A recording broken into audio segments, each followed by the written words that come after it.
Hi, a huge thank you for signing up as a friend of Right at Home and for taking the time to listen to our short training video.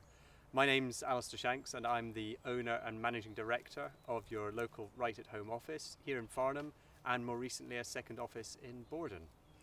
Hi, I'm Kate Shanks, Alistair's wife, and recently appointed volunteer coordinator for Right at Home. I was one of the first people to open a Right at Home office in the UK. That was nearly 8 years ago now. Since then we've grown a team of just under 100 people now, supporting mostly elderly people to stay living in the comfort of their own homes. We also run quite a few community groups, particularly for people living with dementia, so things like Singing for the Mind, a Sunflower Cafe, inclusive cricket. So I think the thing that binds our fantastic team together is really having a shared set of values. I wanted to talk a little bit about 3 of those in particular. So one of them is respect. We all have a huge amount of respect for the people that we support and also respect for the team that we work with.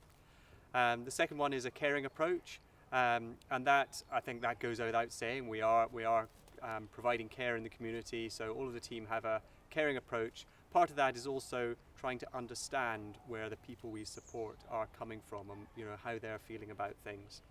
And the last one I wanted to mention is honesty.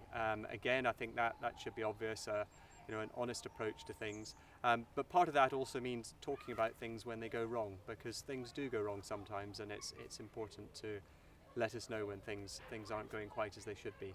With all that has happened recently, a lot of elderly people who previously were a bit lonely, perhaps isolated, are now even more so, unable to go out, possibly unable to have family members visiting. So we really wanted to do something to make a difference to those people. And hence my wife Kate has got involved, and we're planning to launch 3 new services to support exactly those people who are at home on their own. With the systems and procedures we have in place as a business, we're in a strong position to be able to launch these 3 things quickly. My wife Kate is going to tell you about 2 of these things which we wouldn't be able to do without the support from you, and then you'll come back to me to tell you about volunteer boundaries, confidentiality, safeguarding, a bit on COVID-19 guidance before Kate wraps up. It's been incredibly heartwarming to see the response to coronavirus in our communities. So many groups popping up on Facebook and so much happening in the community, people supporting one another. Here in our lane, we've got a WhatsApp group where we check in on one another, offer to go shopping if one of us is going shopping, and just making sure that particularly the older people have what they need. What we're doing at Right at Home absolutely complements that. We've set up Friends of Right at Home, which is a volunteer service run entirely not for profit, working with people like you, volunteers, who have offered to help us. The voluntary services that we're looking to offer as Friends of Right at Home. The first is companionship phone calls, which we're calling Friends Listen. We'll set up a regular phone call between a volunteer and an older person needing some company. We expect these calls to last approximately half an hour. After each call, we ask that you fill in a very short questionnaire, but I'll talk more on that a little later. The second thing that we're looking to offer is a shopping service, which we're calling Friends Shop. This is a service not only to our living clients who are in isolation with their living carer, but for others in our immediate community who might need it too. The system is simple. We'll receive a call for help from a member of the community, and we'll record their shopping list and which their favourite supermarket is. We'll contact one of you, one of our lovely volunteers, and share the list.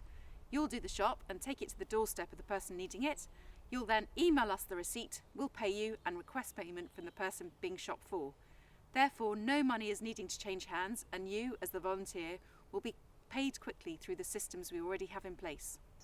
As the challenges of coronavirus unfold, it may be that we need to adapt our services a little bit. It may be that we have to ask our volunteers to support our caregivers with companionship calls, which means calling you to do a bit of face-to-face work. If we decide to do that, we will be looking to provide a little bit more training, and it will be that we only take on those people who have said they would be happy doing face-to-face calls. So rest assured, if you haven't, you won't be doing those face-to-face calls. Volunteer boundaries, including the things that you really should not do. As a volunteer supporting a vulnerable person, you're in a position of responsibility, and there are certainly some boundaries we'd ask you to respect. You should remain professional at all times, Use appropriate language. And if you're ever worried about anything, make sure you speak to one of the Right at Home team. A few things that you should not do. You should never borrow or lend money from one of the people that we support. You shouldn't accept any gifts from them, and that includes accepting a cash payment for what you're doing for them. You should not engage with either them or their family members on social media. You shouldn't share any of your own personal or private information. At the moment, you should never enter the client's house. That is particularly in relation to the current coronavirus. And you should never provide any specialist advice or counselling that you're not qualified to do. All of these things are about keeping the people that we support safe, but also about keeping you safe. Confidentiality. Confidentiality is a really important topic. You must at all times respect the information that you have about the people that you support and make sure that it is kept safe. You have a duty of care to ensure that you maintain confidentiality at all times. A few rules. You must share information on a need-to-know basis only. Information must not be passed on without the consent of the person, except in an emergency situation.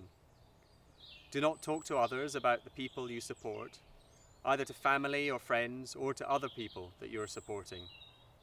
If you use a sat-nav, please don't save the addresses of the people that you support. Please do not take anyone else with you to a client's address. And lastly, never leave any paperwork with clients' details in your car. There are some situations where you may need to pass on some information. These include if there is an accident or injury where you'll need to pass on personal information to a paramedic. If someone discloses to you that they are being abused or harmed, you'll need to pass this on to prevent further abuse and harm. If a person is committing a crime, whether you could be seen as aiding and abetting the person, which is a criminal offence.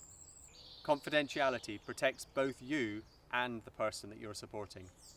Safeguarding means protecting people's health, well-being and human rights and enabling them to live free from harm, abuse and neglect. It is fundamental providing support to vulnerable people. There are many different types of abuse. These include physical abuse, sexual abuse, financial abuse and even discriminatory abuse. There are more here listed on this slide.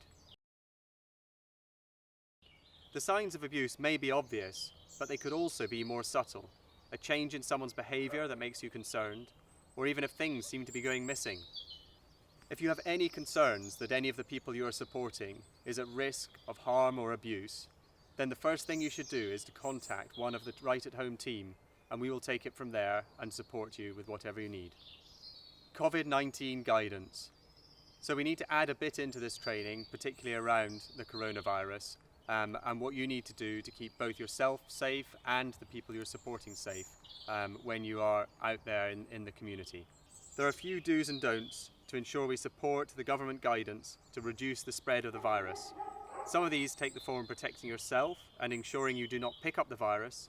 Others are about ensuring you do not risk exposing those you are supporting to the virus. We have deliberately issued guidance around the shopping service that you should not enter the client's house. We would ask that you remain 2 meters away from the person you are supporting and leave the shopping on the doorstep. Please try and avoid touching any door handles, etc. with your hands.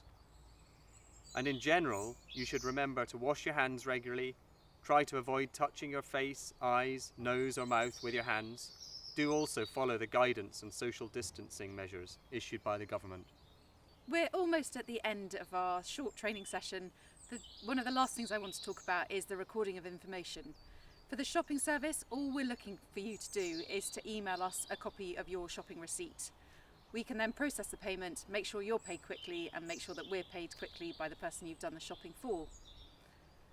For the companionship phone service, our Friends Listen service, we need you to fill in a short form.